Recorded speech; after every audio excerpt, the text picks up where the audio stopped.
It's Naeem. It's day 31, the end of January. This is the last day of January.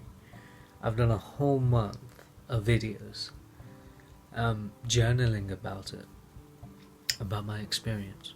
And yeah, uh, this month has gone really fast, and I've got one more month to go.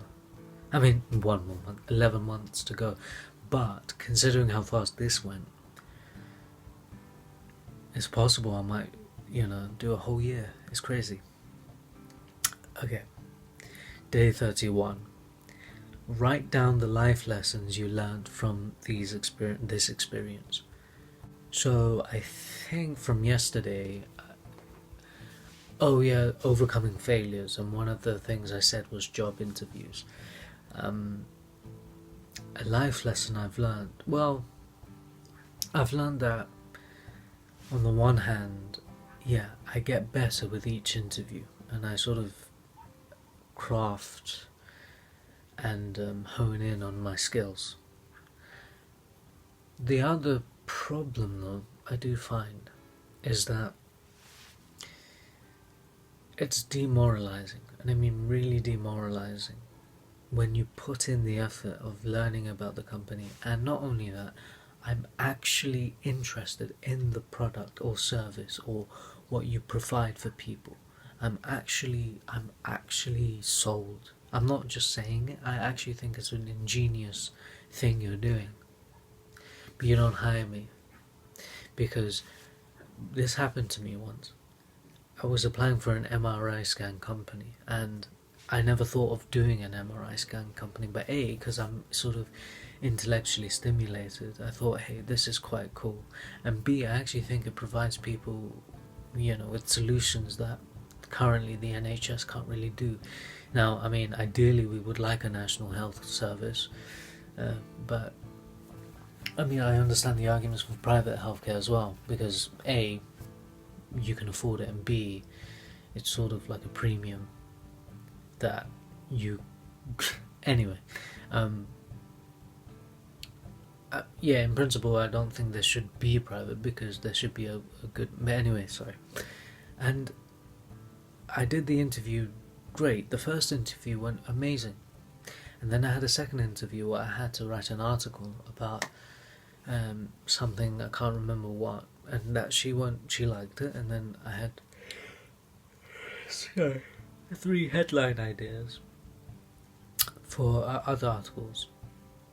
So one article I wrote, 3 headline articles for 3 future articles, and I went through a case study with her. So basically explain line by line, decision by decision, why I did what I did, why I said what I said, why I laid it out this way, why I chose those specific keywords. And it went okay. It went really well. I genuinely felt like it went well. And then she asked a bombshell of a question.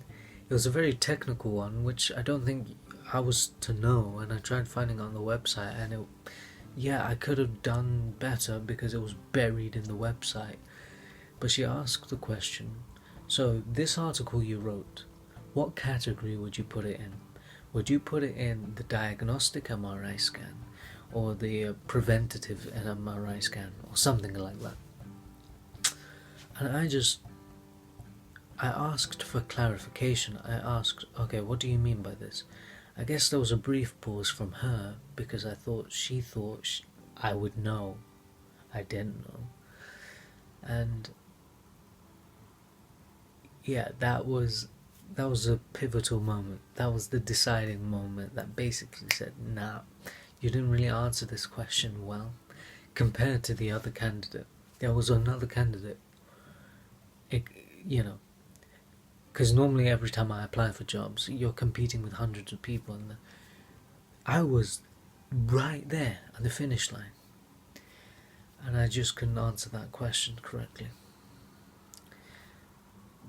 It breaks me as well, because I'm a very sensitive person, like, I have the capacity to do things.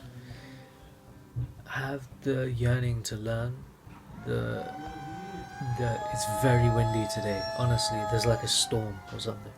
Um, yeah, I have the audaciousness sometimes of trying to go beyond what I'm supposed to be told, and you don't hire me because of that. Now, ultimately, I I do think it's your loss, like, because I'm always trying to learn something new every day when it comes to copywriting, when it comes to learning something, and I know I keep saying it, but I do want to create something as well, my own book or my own podcast or something. I just need some spark. Ultimately, it's down to me, but I just need some spark. Because right now, just before I was recording, I'm trying to write something, and just nothing, nothing inspires me at the moment.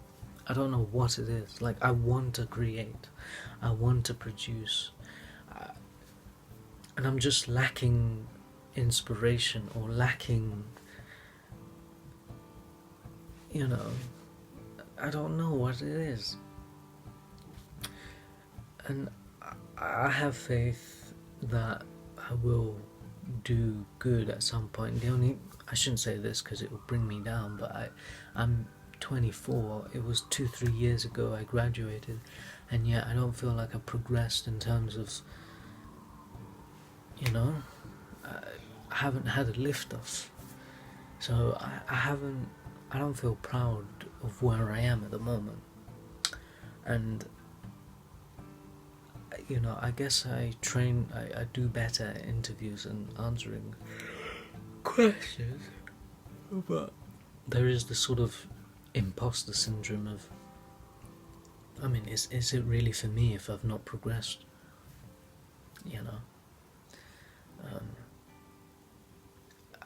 Again, I have to say, like, I'm not lazy. I want to create. I want to create. But it's just petty things like there's not enough daylight in my room. I don't have a desk. My dad wakes up in ungodly hours and sleeps at ungodly hours. Barely get any sleep. So I feel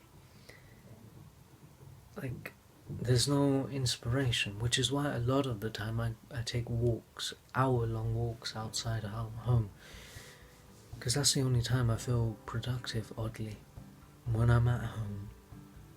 And I have a ton of books, and I want to write, I want to read, I want to create. I can't do it. I don't feel inspired to do it, and I feel like sometimes something's wrong with me. Maybe it's because I've created a habit.